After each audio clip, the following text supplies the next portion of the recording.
we all are working through our stuff, right? But I am much more confident, have a strong, much stronger sense of my worth and the value that I contribute to the world. I've got a clear view of what I want to achieve in the world and why I Mm. want to do that, and really strong purpose. I never had any of that. I was very wrapped up in what other people think of me, and it's really important, and all of that kind of just what a crap. And so I don't like, I hope that I just hope that you don't feel that S word, because it's nothing to be ashamed of. And it's so common. Like, I meet so many women, especially even in the financial space, who are either money coaches or they're something else, or they've got this experience and then like, oh my God, I feel like such an idiot. But I really want Yeah. to help other women not have that experience. And like, Yes. it's just so common. Hey. Oh, it really is. And I do love that you say that, like, not to feel shame. And I would be lying if when things get hard or if I have to deal with an old issue, that I don't have those feelings of like, oh, like frustration and why. But I also love that you have redirected your energy into creating and building something positive, because I do feel the same. I feel like past Danny was kind of just going from thing to thing to thing and not really making any choices of my own. I was kind of just ticking the boxes, doing what I thought I was supposed to do. You go to uni, get a good job, you find a bloody boyfriend, you buy a house, do all the things, and I never felt happy. Like, I was never in control of my choices. Mm. And yes, what transpired was fairly rubbish. But you're right. Like, now I'm like so intentional, and I look back and I think, perhaps without a negative experience, maybe I would have just kept going from thing to thing to thing and then woken up and being 70 and gone, what did I do with my life? So I almost think, I almost am grateful for the experience, because I too have come out the other side and gone, how did that happen? But it's now means that I operate in such a different way. So you've got to be, I guess, you've got to look at the positive. You've got to take the win. 100%. And I often giggle, these poor men that have ended up with us, right? Oh my But, God, I feel so sorry for my husband now. they knew what they were getting Yeah, into, yeah. right? Oh my gosh. No, I'm really grateful. And I think, like, I haven't met your partner, but certainly I was pretty deliberate in the kind of humans that I surrounded myself with after Yeah. that time, and really grateful for the beautiful human that I get to spend my time with. As much as sometimes he's like so gross and he's in motorsport, so he says the crassest things ever, and sometimes they accidentally fly out of my mouth also, which is embarrassing.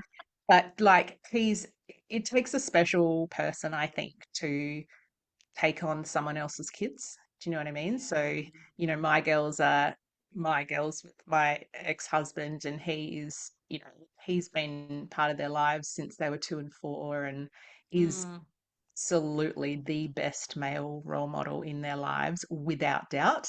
And now that they're 12 and 14, like, you can really see them start to see the world for what it is, and see these humans around them for what they are also. mm. So something really validating in that.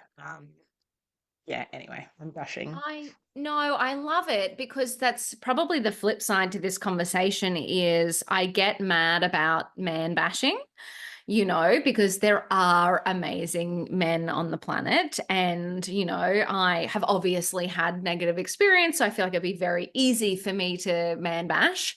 But, my husband is the same. We got together when I was still dealing with all of that stuff, and he had to go along for that ride, and I was like, wow, this is pretty full on what you are dealing with and you are listening to. And I think, any person getting into a new relationship doesn't really want to hear about the last relationship that much. So I think that, there are great men out there.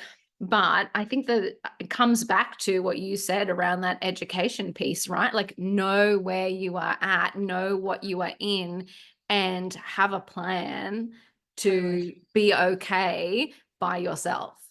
100%. I find that really tricky, actually. Like, even when I was kind of floating the concept of Pallas with some like inner circle, there was a couple of guys in my circle in particular, and like each to their own. And the reason why I kind of socialize my ideas is because I want to be open to things that I don't think. Do you know what I Mm, mean? And yeah. that whole thing of follow people that don't think like you and blah blah. And one in particular said to me, "Everything you have said to me, I feel threatened to my core." And I was like, Wow, "Whoa." really? Whoa. And like, I know that I can be very firm and, can come off as very aggressive about the things that I'm passionate about. And I sense check that with all the bullshit that society tells us that if we're not warm and meek, then we're not Fuzzy, feminine, yes. all of that stuff. But he genuinely said to me, "How are you going to work with a person that you are literally telling to protect themselves from their partner that they love?" And Mm, it's like, I hear you, but that's also not the point. So if yeah, and my wrestle was with, if you're feeling threatened by the idea of your wife having her own money and her own choice, I feel like that's a you problem, not a Shay problem. And like, yeah. I can't market that way. Well, I probably could, because men are not my target market, clearly. But it's also not Yeah. my intention. Like, I don't like to man bash either, because I've got amazing men in my life. It doesn't Mm, change the fact that we live in a patriarchal society from which they benefit the minute they breathe air.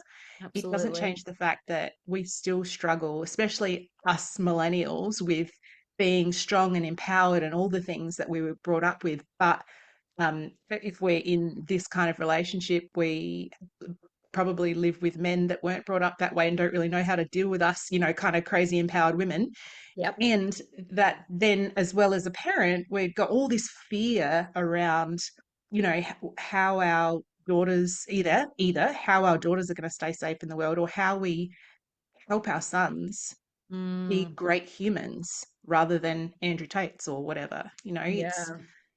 yeah, it's really tricky. And I know, like, even today, I got really razzed up while I was on my morning walk, which is supposed to be a mental health walk. Yeah, that was supposed to be relaxing. I Yeah. know. And I legged it home because I wanted to practice my cut skills, which are woeful, and share something. And it was like just literally stating facts. And I thought, this is going to be borderline man bashing, but it wasn't the intention. Mm, I get a lot of feedback about, "Oh, but surely you'd, CFO for some man businesses because there's A, more of them, and B, they make more money."